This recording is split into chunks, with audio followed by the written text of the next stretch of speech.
Air Doug, aka Doug Barnes Jr., announced he will be competing in the Icebreaker at Florence this upcoming weekend to defend his title that he achieved last year when he absolutely smoked the entire field, including Dale Earnhardt Jr. and defending Cars Tour champion Carson Quaffle.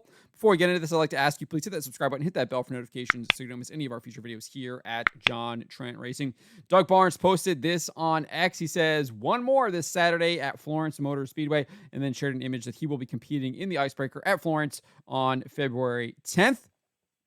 This is exciting news because last November, following the Thanksgiving Classic at Southern National Motorsports Park, where he finished in 6th, he announced that he might not be competing in his late model at all this year.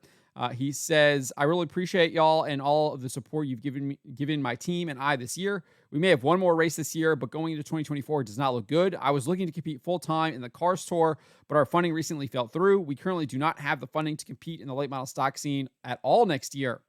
I've been taking the past few races knowing that this was a possibility. I got to compete at the highest level this year, and we won a ton of big races. I wish we could have been a little stronger these past few weeks, but this year will be one I remember for the rest of my life. So the fact that he's competing at the Icebreaker is good news, but it might be a last hurrah. He did speak with NASCAR.com's Brandon White about his plans for 2024.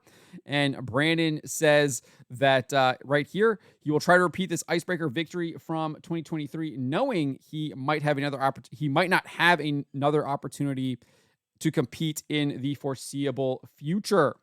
The Icebreaker triumph was a breakthrough moment for Barnes' short track program following an uptick in performance at other marquee events. Barnes believes replicating the run from last year would quell some of his apprehension and further validate his standing amongst the late model stock elites. This is what he told them. Told NASCAR.com. He says, getting the monkey off our back at Florence was nice because we had some strong runs leading up to last year's Icebreaker. The quality of the field in that race was no joke. Everybody is on the same level since that's the first race of the year. Winning at Florence was big for me, but doing it against some prestige drivers was pretty sick too. As I said, he beat Dale Earnhardt Jr., he beat Carson Quaffle, he beat Brandon Queen, he beat some of the best drivers in the late model stock scene in the Mid-Atlantic region. And then here you have a list here that NASCAR included Connor Hall, Caden Honeycutt, and then Brandon Queen, Dale Earnhardt Jr. as well. So let's continue down here. Doug says it comes down to the driver more than anything else. He's talking about the rough, abrasive surface at Florence and what it takes to win there, and why he likes those types of races where you actually have to conserve your car, conserve your tires, etc. And he says it comes down to the driver more than anything else. You can have the fastest car on earth, but if you can't run a relatively smooth pace and keep the tires on it for 150 laps, then you're not going to be there at the end. It's a lot more fun to be so many laps into a set of tires at Florence than anything else because you'll never have a worse handling car. Even if you take care of your stuff, it's still going to feel like trash at the end of the race. We get this report here from NASCAR. It says Barnes had no intention of missing another big event at Florence to start 2024, even if it meant primarily funding the trip out of his own pocket.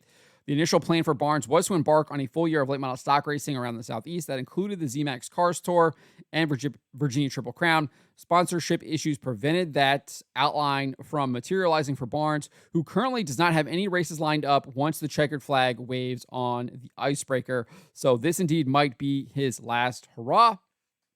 And this is what he said to NASCAR about that. He says, the unknown makes me feel more motivated, but also more anxious. This is more fun when you think there is a next week, but since November of last year, I haven't had that security. If you're not guaranteed to get back into the seat, I have no way of knowing if a good run was all for nothing or not. Until he finds funding to continue racing, Barnes is treating the Icebreaker like a swan song and plans to go all in on securing one more victory. He says, I would hate to say it'd be nice to go out on top because I don't really want to go out. If it does come down to that, winning the Icebreaker and not getting back in the seat afterwards would be a good way to go out strong.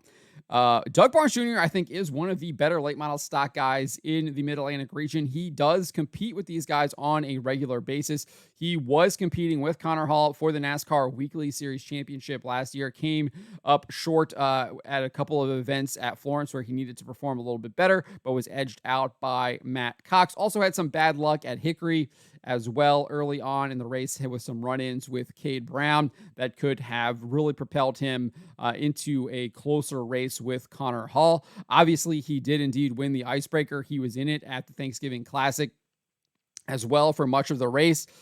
And he's a young guy too. He's in his early 20s. So to see him kind of saying that he's thinking about retiring from the late model stock scene is really sad for the sport, because he is one of the more entertaining figures out there. He's definitely got the personality. His moniker Air Doug is because he was really pissed at Tyler Hughes, I believe. The two had a huge rivalry at Dominion Raceway. It all came to a head when they were collected up in a big wreck off of a restart going down into turn 1 and 2. Both cars were completely demolished. Air Doug jumped out of his car, ran down the wall, and then cannonballed into Hughes's windshield as before Hughes could even get out of the car. So and he's not afraid to mix it up. He's got a popular YouTube channel as well, where he provides insight into what it takes to win a lot of these late model stock races, and he provides it with humor and good fun. But he's also a serious driver, and he's focused on winning, and he wants to win. So I hope that someone provides him funding. He continue to race this upcoming year. Hopefully, it would be on that car store. We know how stacked that car store is, and adding Doug Barnes Jr. would make it just that more competitive. But let me know what you guys make of Doug Barnes Jr. competing in the Icebreaker this upcoming Saturday, and it potentially being his last race in a late model stock ever. Let me know in the comments below.